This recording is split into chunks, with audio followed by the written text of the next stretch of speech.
अस्सलामुअलैकुम बेटे। आज हम लोग रेजिस्टिविटी पे बात करेंगे और रेजिस्टिविटी को सीखने से पहले आपको कुछ चीज़ों के बारे में जानना आपका बहुत ज़रूरी है। और उन चीज़ों में सबसे पहली जो चीज़ है वो आपकी रेजिस्टेंस है। तो रेजिस्टिविटी को स्टार्ट करने से पहले सबसे पहले मैं आपका ध्यान कुछ रेजिस्टेंस के पैरामीटर्स के ऊपर दिलाना चाहता हूँ। हमारे जैसे आपको बहुत अच्छे से पता है कि रेजिस्टेंस का मतलब होता है the opposition offered by the conductor to the flow of electrons through it. तो अब हमारे पास इसको आप मुज़ाहमत का नाम भी दे सकते हैं। तो अगर आपने रेजिस्टेंस को देखना है तो आप इसको दो तरह से जांच सकते हैं। पहले नंबर पे हम जो चीज़ यहाँ पे देखेंगे वो ये देखेंगे, ये आपके सामने एक डायग्राम है। ये देखें आपके सामने, अगर आप सपोज करें ये आप इनको वायर्स भी समझ सकते हैं और आप इनको पाइप्स भी समझ सकते हैं। ये ऐसे पाइप्स हैं जिनमें से हमने गुजर के जाना है। तो अगर मैं राइट साइड पे आपको रेड और ग्रीन जो आपका पाइप है, ये देखें ऐसे पाइप्स हैं जिनका क्रॉस सेक्शनल एरिया सेम है, लेकिन ग्रीन पाइप की लेंथ ज़्यादा है और रेड पाइप की लेंथ जो है वो कम है। अगर आप में से किसी को कहा जाए कि आपने क्रॉल करते हुए जाना है, रेंगते हुए जाना है और इन पाइप्स में से गुजर के जाना है, तो किस पाइप में से आप इजीली पास कर जाएंगे? तो डेफिनेटली आप लोगों का जवाब होगा कि रेड में से। क्यों? क्योंकि रेड की लेंथ कम है, इसलिए यहाँ से गुजर के जाना आसान है। ग्रीन की लेंथ ज़्यादा है, इसलिए यहाँ से गुजर के जाना मुश्किल है। तो इसका मतलब है कि जितनी लेंथ पाइप की कम होगी, अगर दोनों का एरिया सेम है, तो उतनी वो कम मुज़ाहमत, कम ऑपोजिशन ऑफर करेगा आपको। तो यही केस हमारे पास वायर के चक्कर में भी हो जाता है। हम कहते हैं कि अगर आपके पास जो वायर है जिसमें से इलेक्ट्रॉन्स ने गुजर के जाना है, अगर उस वायर की लेंथ ज़्यादा है तो ज़्यादा वो बीच में से एटम्स के साथ उसका टकराव होगा, ज़्यादा ऑपोजिशन होगी, तो रेजिस्टेंस ज़्यादा होगी। अगर लेंथ कम है उस वायर की तो वहाँ पे क्या होगा जी, ऑपोजिशन भी या रेजिस्टेंस भी कम होगी। अब अगर इसी चीज़ को हम एक दूसरे सेंस में देखें, आप देखें जी आपके पास एक ब्लू और येलो कलर में यहाँ पे पाइप या वायर नज़र आ रही है। अब यहाँ पे देखें जी, अब जहाँ पे क्रॉस सेक्शनल एरिया ज़्यादा है, जैसे येलो पाइप का या वायर का क्रॉस सेक्शनल एरिया ज़्यादा है, तो इसमें से गुजर के जाना आसान होगा क्योंकि ये खुला पाइप है या खुली वायर है। और अगर एरिया कम हो जाए तो फिर वहाँ पे गुजर के जाना मुश्किल है। तो इसका मतलब है कि जितना एरिया ज़्यादा होता है वायर का, उतनी ही वहाँ पे रेजिस्टेंस कम होती है, और जितना एरिया कम होता है उतनी रेजिस्टेंस ज़्यादा होती है। तो अब मेरे ख्याल में आप इन दो चीज़ों को बहुत अच्छे से समझ चुके होंगे कि आपकी वायर जिसमें से करंट ने पास करना है, जितना उस वायर की लेंथ ज़्यादा होगी उतनी ही रेजिस्टेंस ज़्यादा होगी, जितनी लेंथ कम होगी उतनी रेजिस्टेंस कम होगी। अच्छा, दूसरे नंबर पे उसका क्रॉस सेक्शनल एरिया है, जितना क्रॉस सेक्शनल एरिया उस वायर का ज़्यादा होगा उतनी ही रेजिस्टेंस कम होगी। ये उलट है, इन्वर्सली प्रोपोर्शनल, और जितना एरिया कम होगा उतनी रेजिस्टेंस ज़्यादा होगी। तो इसी चीज़ को अगर हम समराइज करें तो हम कहते हैं कि जी हमने ये देखा है कि लेंथ जो है रेजिस्टेंस के डायरेक्टली प्रोपोर्शनल है, तो रेजिस्टेंस को हमने क्या किया, लेंथ के डायरेक्टली प्रोपोर्शनल कर दिया। और फिर क्रॉस सेक्शनल एरिया भी हमने देखा था, एरिया बड़ा है तो मुज़ाहमत या रेजिस्टेंस कम है, और एरिया छोटा है तो मुज़ाहमत या रेजिस्टेंस ज़्यादा है। तो इसका मतलब है resistance and cross sectional area are inversely related to each other. तो हमारे पास ये दो हमारे पास इक्वेशंस आ गई। पहली क्या आई, resistance is directly proportional to length. दूसरी इक्वेशन हमारे पास क्या आई, resistance is inversely proportional to cross sectional area of the wire.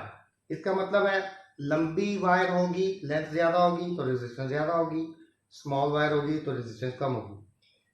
आपके पास लार्जर क्रॉस सेक्शनल एरिया की वायर होगी तो रेजिस्टेंस कम होगी, आपके पास स्मॉलर क्रॉस सेक्शनल एरिया की वायर होगी तो रेजिस्टेंस आपके पास फिर ज़्यादा होगी, उसके लिए इनवर्सली प्रोपोर्शनल।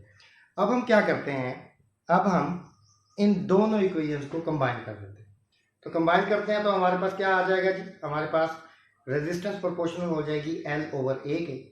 और अगर यहाँ पे हम इस प्रोपोर्शनैलिटी के साइन को हटा दें तो हमारे पास हमें क्या लगाना पड़ेगा, इक्वलिटी का साइन है, उसके लिए कांस्टेंट लगाना पड़ेगा। वो कांस्टेंट आपको यहाँ पे नजर आ रहा होगा, ये इसको हम कहते हैं रो। तो ये रो जो है इसको हम कहते हैं जी, ये रेजिस्टिविटी है या स्पेसिफिक रेजिस्टेंस है जी किसी भी मटेरियल की। और अगर आप इक्वेशन नंबर 4 को जो आपको स्क्रीन पे नजर आ रही है रीअरेंज करें तो फिर आपके पास रेजिस्टिविटी आ जाएगी और ये इक्वल टू होगी RA/L। तो यहाँ से इस इन रिलेशन से आप रेजिस्टेंस भी किसी वायर की मालूम कर सकते हैं और उसकी रेजिस्टिविटी भी मालूम कर सकते हैं। तो अब हम रेजिस्टिविटी का हमारे पास रिलेशन आ गया है, और वो रेजिस्टिविटी का रिलेशन क्या कहता है, वो कहता है कि नंबर 5 में आपको नजर आ रहा होगा, rho equals to R A over L. यहाँ पे आर क्या है, resistance of the wire, A क्या है, एरिया ऑफ द वायर, और एल क्या है जी, लेंथ ऑफ द वायर। तो अब हम जरा आगे चलते हैं और देखते हैं कि ये जो हमारे पास रेजिस्टेंस और रेजिस्टिविटी है, ये दो अलग अलग टर्म्स हमने पढ़ी हैं, तो इनमें फ़र्क क्या है। तो ये मैंने जो चार इनके डिफरेंस हैं, ये देखें, आपको लेफ्ट और राइट में नज़र आ रहे होंगे। इसको कंपैरिजन मैंने कर दिया, ये डेफिनेशन भी है यहाँ पे, इसके यूनिट्स भी हैं, और इनकी डिपेंडेंस के बारे में भी बात की गई है। तो अब इन चीज़ों को हम ज़रा डिस्कस करते हैं।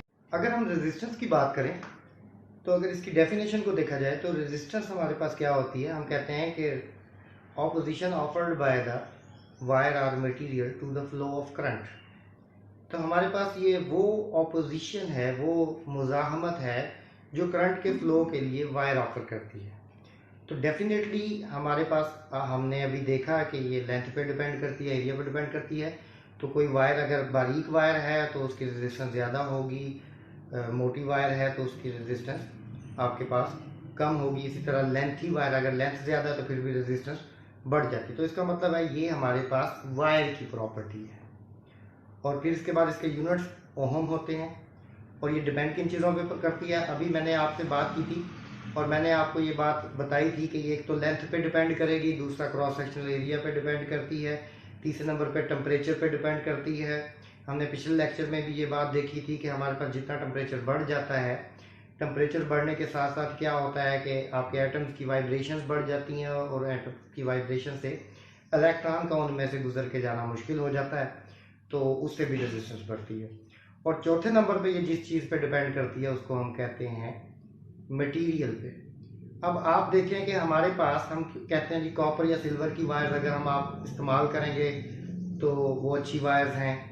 तो इसका मतलब है वो अच्छी क्यों है, क्योंकि उनकी रेजिस्टेंस कम है। हम लोहे की तारें क्यों नहीं इस्तेमाल कर लेते करंट को कंडक्ट करने के लिए, वो इसीलिए नहीं करते कि उसकी रेजिस्टेंस ज़्यादा है। तो इसका मतलब है ये मटेरियल पे भी डिपेंड करती है।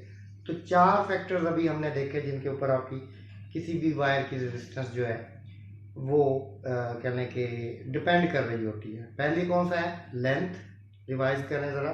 दूसरा कौन सा है, क्रॉस सेक्शनल एरिया। तीसरा कौन सा है, टेम्परेचर। और चौथा मटेरियल। अब इसके बाद हम चलते हैं रेजिस्टिविटी।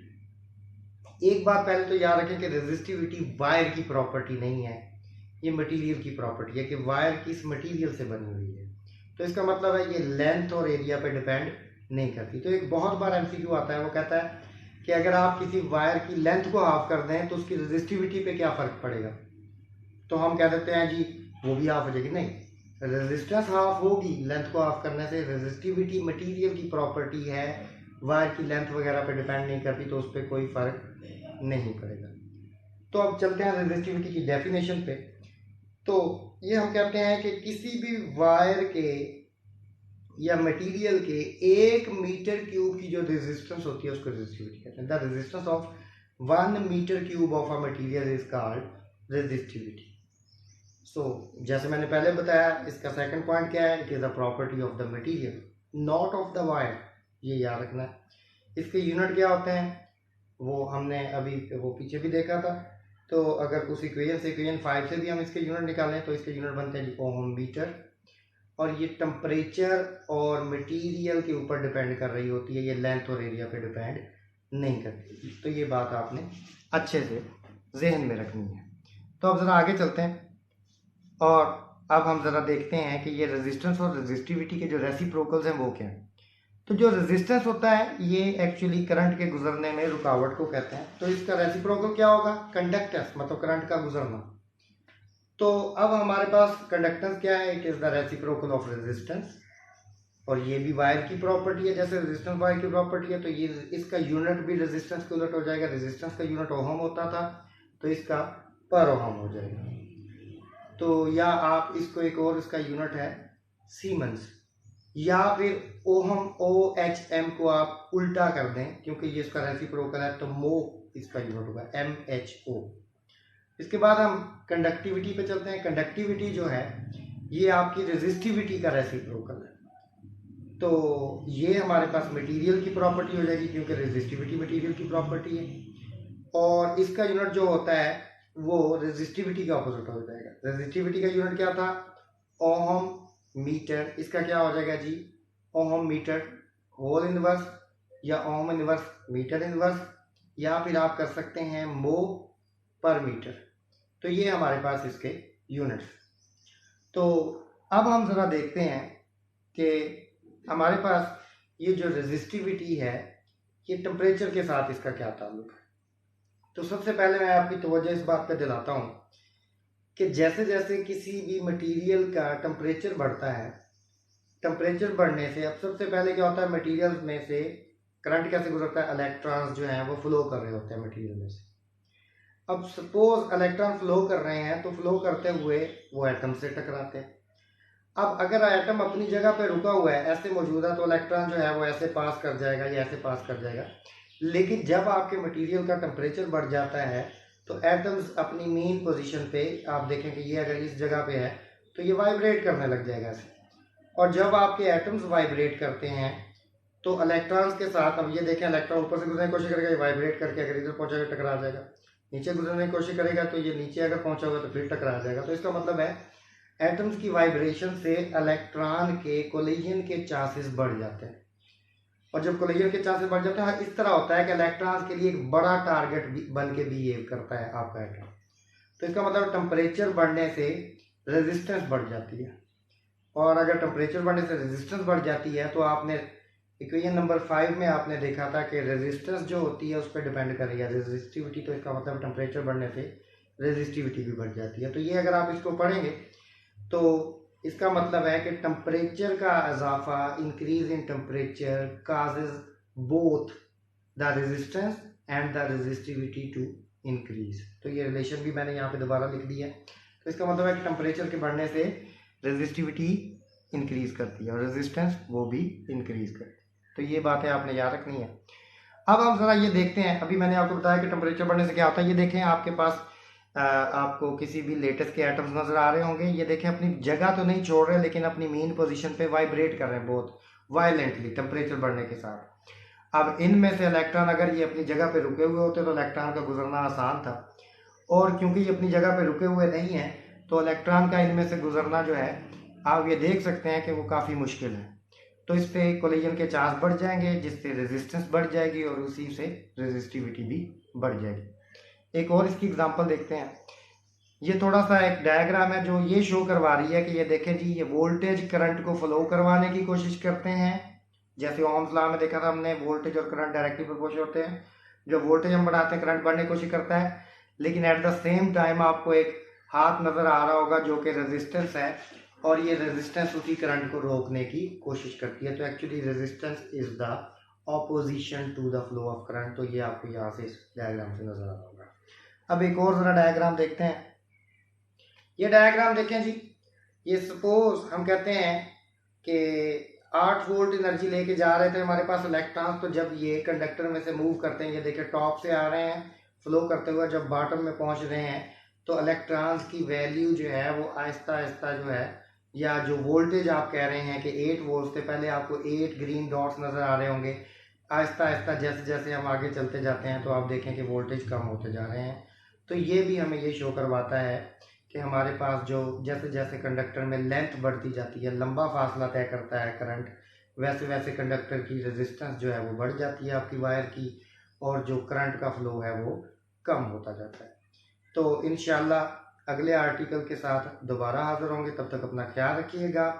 और यहाँ पे जो बातें मैंने की हैं, इन बातों से अक्सर MCQs बन जाते हैं। जैसा मैंने आपको बताया था कि अगर आपसे पूछा जाए कि आपके पास वायर है और उसकी लेंथ कम कर दी जाए तो रेजिस्टिविटी के ऊपर क्या फ़र्क पड़ेगा, तो हम फ़ौरन ही कैलकुलेशन करने लग जाते हैं और देखने लग जाते हैं कि क्या फ़र्क पड़ेगा। लेकिन आपको मैंने पहले ये बात क्लियर की है कि ये जो रेजिस्टिविटी होती है ये मटेरियल की प्रॉपर्टी होती है, ये लेंथ और एरिया पर डिपेंड नहीं करती। तो लेंथ और एरिया चेंज होने से रेजिस्टिविटी पे कोई इफेक्ट नहीं पड़ेगा। अपना ख्याल रखिएगा। अल्लाह। बिस्मिल्लाहिर्रहमानिर्रहीम। बेटे, जैसे आपको पता है कि पिछले लेक्चर में हम लोगों ने रेजिस्टेंस और रेजिस्टिविटी के बारे में पढ़ा था। तो उम्मीद है कि रेजिस्टेंस और रेजिस्टिविटी को आपने अच्छी तरह से डेली लाइफ में और कंसेप्चुअली आपने उसको चेक कर लिया होगा या अप्लाई करके देख लिया होगा। उसके बाद रेजिस्टेंस और रेजिस्टिविटी को डिस्कस करने के बाद हम लोगों ने रेजिस्टर्स के सीरीज और पैरेलल कॉम्बिनेशंस को देखा था और आपने देखा था कि हम अगर हमारे पास पैरेलल कॉम्बिनेशन हो तब हम इक्विवेलेंट रेजिस्टेंस कैसे निकाल सकते हैं, और अगर सीरीज कॉम्बिनेशन हो हमारे पास तब हम इक्विवेलेंट रेजिस्टेंस कैसे फाइंड कर सकते हैं, या हमारे पास कोई कॉम्बिनेशन हो जिसमें पैरेलल और सीरीज दोनों तरह के रेजिस्टर्स हो तो तब उस सर्किट की हम कंबाइंड इक्विवेलेंट रेजिस्टेंस जो है वो कैसे मालूम कर सकते हैं। आज हम इन्हीं चीजों से रिलेटेड जैसे कि रेजिस्टेंस और रेजिस्टिविटी से रिलेटेड हम एक नई टर्म को सीखने जा रहे हैं और उसको हम कहते हैं टेम्परेचर कोएफिशिएंट ऑफ रेजिस्टेंस या टेम्परेचर कोएफिशिएंट ऑफ रेजिस्टिविटी। इसके बारे में मैं एक चीज आपको पहले बता दूं जिसको आपने हमेशा याद रखना है और ये अक्सर एमसीक्यूज में पूछी जाती है या कंसेप्चुअली इसके बारे में आपसे कभी भी पूछा जा सकता है कि ये जो वैल्यू होती है टेम्परेचर कोएफिशिएंट ऑफ रेजिस्टेंस या टेम्परेचर कोएफिशिएंट ऑफ रेजिस्टिविटी, ये मटेरियल की प्रॉपर्टी होती है, ये किसी खास तार की या किसी वायर की प्रॉपर्टी नहीं होती। मटेरियल की प्रॉपर्टीज जो हैं वो आपके पास डायमेंशंस पे डिपेंड नहीं कर रही होती, वो मटेरियल की अपनी प्रॉपर्टीज पे या फिजिकल स्टेट पे टेम्परेचर वगैरह पे डिपेंड कर रही होती हैं। तो इन चीजों को आपने जहन में रखना है। तो हम ये देखते हैं कि जब हमारे पास कोई भी मेटेलिक कंडक्टर है और उसके रेजिस्टेंस या रेजिस्टिविटी को हम टेम्परेचर के साथ चेक करते हैं, जैसा कि इस ग्राफ में आप देख सकते हैं। आप देखेंगे यहाँ पे -200 डिग्री है अप्रोक्सीमेटली, तो यहाँ पे आप देखेंगे कि आपकी रेजिस्टिविटी या रेजिस्टेंस जो है अगर आप गौर करें तो वो यहाँ पे 0 हो जाती है। जैसे जैसे हमारा टेम्परेचर बढ़ता जाता है तो 0 डिग्री आपके पास आ गई, ये टेम्परेचर है डिग्री सेल्सियस में और ये रेजिस्टिविटी की वैल्यू है। जैसे जैसे आपका टेम्परेचर इंक्रीज करता जा रहा है आप देखेंगे कि रेजिस्टेंस या रेजिस्टिविटी और टेम्परेचर में एक लीनियर इंक्रीज है, मतलब ये देखें सीधी लाइन में इंक्रीज हो रहा है। लेकिन ये हमारे पास 0 डिग्री के पास पास ये लीनियर इंक्रीमेंट होता है। ये देखें कि लीनियर आपके पास इंक्रीज है टेम्परेचर के इंक्रीज के साथ रेजिस्टेंस में, लेकिन हम ये कहते हैं कि ये सिर्फ और सिर्फ बिलो या अबव 0 डिग्री होता है। ये 0 डिग्री के पास पास होगा, रेंज में होगा। जैसे ही आपका टेम्परेचर कुछ ज्यादा बढ़ने लगता है, आप ये देखें यहाँ पे आप इस ग्राफ के बिहेवियर को देखें कि एक्चुअली इसको लीनियर बिहेवियर अगर इसने शो करना था, मतलब जितने टेम्परेचर बढ़े उतनी ही रेजिस्टेंस या रेजिस्टिविटी भी बढ़ जाए, इसको हम कहते हैं लीनियर रिलेशनशिप। तो ये लीनियर रिलेशनशिप को अगर फॉलो करता तो ये आगे आपको डॉटेड लाइन ब्लैक कलर में नजर आ रही होगी, तो इसको इस पे जाना चाहिए था। लेकिन क्या हुआ कि ये ऊपर की तरफ चला गया। मतलब क्या है कि टेम्परेचर अब ज्यादा नहीं बढ़ रहा लेकिन इसकी रेजिस्टेंस या रेजिस्टिविटी ज्यादा बढ़ गई। ये हमने देखा था कि टेम्परेचर बढ़ने के साथ रेजिस्टिविटी जो है वो बढ़ जाती है, क्योंकि आपके मटेरियल में एटम्स की वाइब्रेशंस बढ़ जाती हैं, जिससे क्या होता है कि इलेक्ट्रॉन्स का फ्लो जो है वो मुश्किल हो जाता है। अब हम इसी चीज को हम कहते हैं the fractional change in resistance या रेजिस्टिविटी, दोनों को ले सकते हैं, क्योंकि रेजिस्टेंस से आप रेजिस्टिविटी मालूम कर सकते हैं। ये देखिए मैंने इसको चेंज किया, वो भी हम डिस्कस करते हैं। तो अब हम बात करते हैं कि the fractional change in resistance पर केल्विन राइज इन टेम्परेचर। अब इसको मैं जरा बता दूं, फ्रैक्शनल चेंज का मतलब क्या होता है। आप जब किसी चेंज को यूनिट या उसकी इनिशियल वैल्यू से डिवाइड कर दीजिए, देखिए चेंज इन रेजिस्टेंस है आरटी रेजिस्टेंस है टी टेम्परेचर पे, और नॉट रेजिस्टेंस है 0 डिग्री टेम्परेचर पे। अब हमारे पास ये तो आ गया चेंज। अब इस चेंज को अगर आप और नॉट यानी इनिशियल वैल्यू ऑफ रेजिस्टेंस पे डिवाइड कर दें तो हम इसको कहते हैं फ्रैक्शनल चेंज इन रेजिस्टेंस, और टेम्परेचर से हमने डिवाइड किया है तो इसका मतलब ये क्या बन गया, फ्रैक्शनल चेंज इन रेजिस्टेंस पर केल्विन राइज इन टेम्परेचर। इसका मतलब क्या है कि रेजिस्टेंस में इनिशियल वैल्यू के लिहाज से कितना चेंज आएगा अगर टेम्परेचर बढ़े, तो इसको हम कहते हैं अल्फा या टेम्परेचर कोएफिशिएंट ऑफ रेजिस्टेंस या रेजिस्टिविटी। अब ये देखिए ऊपर भी रेजिस्टेंस है नीचे भी रेजिस्टेंस है, ये यूनिट से एक दूसरे को कैंसिल करेंगे, नीचे टेम्परेचर बढ़ गया तो इस अल्फा का जो यूनिट होगा हमारे पास पर केल्विन होगा। अब हम जरा देखते हैं कि हमारे पास हमें पता है कि ये जो रेजिस्टेंस होती है ये रो एल ओवर ए के बराबर होती है। तो इसका मतलब है टी टेम्परेचर पर रेजिस्टेंस क्या हो जाएगी जी, टी टेम्परेचर पर resistivity multiply by length divided by area. इसी तरह आर नॉट ये भी इसके बराबर होगा। अगर हम आर टी और आर नॉट की जगह पे ये वैल्यू सब्स्टिट्यूट कर दें तो लेंथ और एरिया तो कैंसिल हो जाएंगे। तो अल्फा की वैल्यू हमारे पास क्या आ जाएगी, rho T minus rho naught divided by rho naught multiply by T.